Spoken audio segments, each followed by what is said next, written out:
Hello everyone, and today I'll be talking about my friend Ella. And I lost her 2 years ago from a disease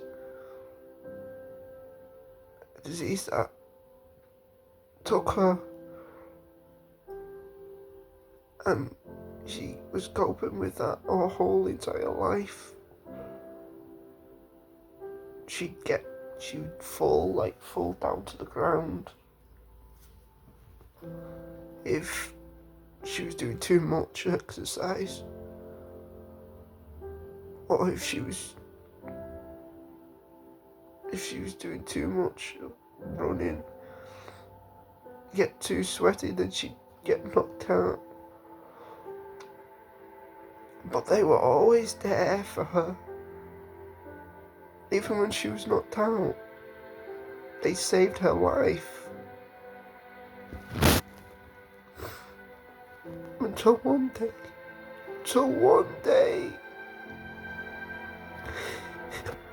nothing could have happened, but nothing worked.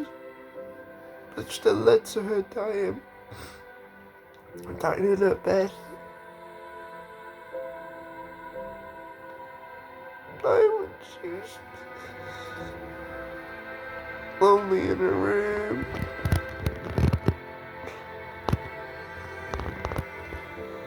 Whole family around her.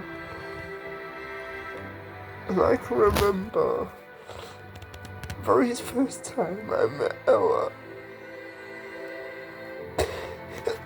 I saw this very wonderful person.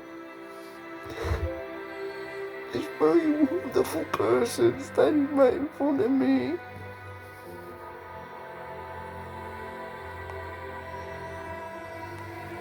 At that time I already had friends as well. This was 2020. And I was there with her, standing beside her through the whole of 2020 and 2021. Also 2022. I just wanted her to get better. Such a close friend of mine she was. People just say that they're fortunate that they've got daughters that are still alive because of Asperger's. My friend died from Asperger's. She couldn't cope. They say she had a magnet in her neck, right there, because she cut it. They cut it and then they put the magnet in. And one thing that I last said to her, I hope you get better soon. I hope you don't have to go through this pain anymore. And I, as her best friend, cared for her through all these situations, even though she might have not known it. But I was there for her. I was always there for her. Most of the people in that school I was there for, even though sometimes I could have been a grumpy git. Even though sometimes I could have said no and I could have just left them. No, that wasn't me. I was a kind-hearted person.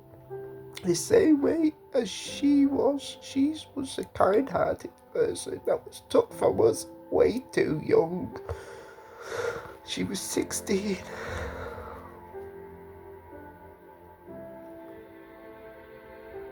Took away from us at a very young age. And I will never forget that lovely smile of hers, and that always looking over at her, knowing that she did well on the math test. That I learned it from her. I learned how to write a G properly from her. And an S. And joined up. I didn't know that before I saw her write it on a piece of paper. And what breaks my heart is that not only she could have had her rest of her life to live, yeah, the disease took her. In my eyes, no one will ever replace Ella Hansford. No one will ever replace Ella Hansford. Because she was so beautiful. Too beautiful. Too much stuff has gone on the past 2 years, and for me, the past 3 years are rubbish. But then Ella dies, and there's nothing else to live for. People are very precarious when you say that, don't you? But Ella Hansford, in my eyes, was such a sweet person. And that ripped her away. Her kind-hearted soul ripped. You know, like, her kindness was ripped away. Because kind people ain't allowed to come to this earth, are they? They ain't allowed to go on this earth. They ain't allowed to land their feet on this earth, are they?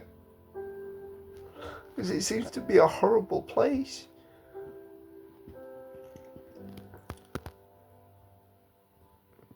When I met Ella Hansford, I was 13 years old.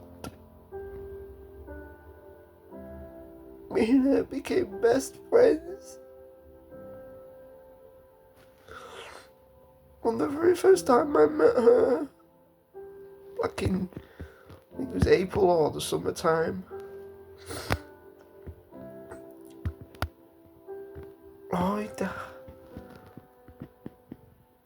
When I met her, a light bulb shined in my head that told me to make friends with her. Like with all the other people in that school I made friends with.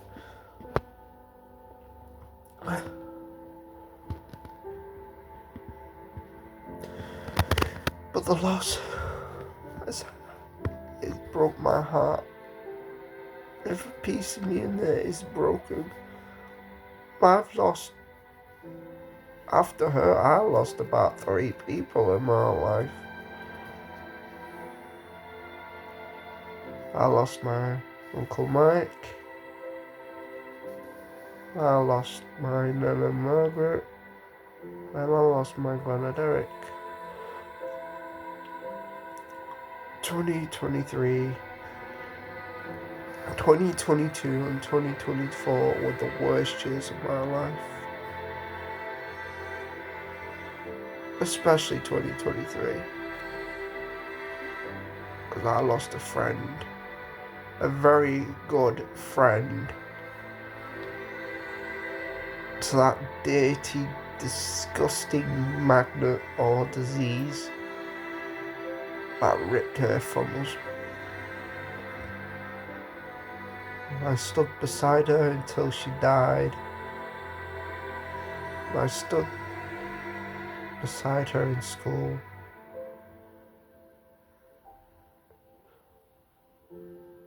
Right until the end. So yeah, that's what I have to say. Ella Hansford was a good person, and I wish she got to live her whole life. RP Ella Hansford, 2006 to 2023.